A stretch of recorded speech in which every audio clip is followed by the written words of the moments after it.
শ্রী শ্রী মা শারদার অমৃত কথা জানবে। এই তিনটির সম্বন্ধে খুব সাবধানে চলতে হয়। প্রথম, নদীর তীরে বাসস্থান। কোন সময়ে নদী হুশ করে এসে বাসস্থান ভেঙে নিয়ে চলে যাবে। দ্বিতীয়, সাপ দেখলেই খুব সাবধানে থাকতে হয়।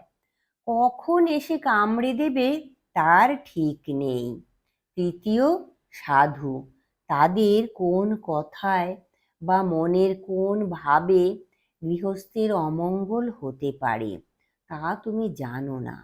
তাদের দেখলে ভক্তি করতে হয়। কোনো জবাব করে অবজ্ঞা দেখানো উচিত নয়। ছোট জিনিস বলে কি তুচ্ছ বোধ করতে আছে?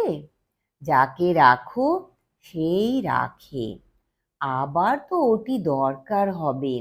তাছাড়া এই সংসারে ওটিও তো একটি অঙ্গ, সেদিক দিয়েও তো ওর একটা সম্মান আছে।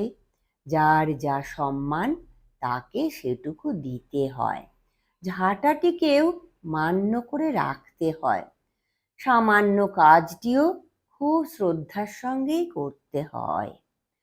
শ্রী মায়ের আশ্রিতা সরলাবালা দেবী, পরে শ্রী সারদা মঠের প্রথম অধ্যক্ষা প্রব্রাজিকা ভারতী প্রাণা। ধাত্রীবিদ্যা ও সাধারণ শুশ্রূষা কাজে শিক্ষা লাভ করতে চাইলে গোলাপ মা বিরক্ত হয়ে মন্তব্য করেন, বামুনের মেয়ে হাসপাতালে 36 জাতের সেবা করবে? শ্রীমা শান্ত স্বরে বলেন, সে কি গোলাপ, ও ফিরে এসে যে আমাদেরই করবে। জয় ঠাকুর, জয় মা, প্রণাম মাগো।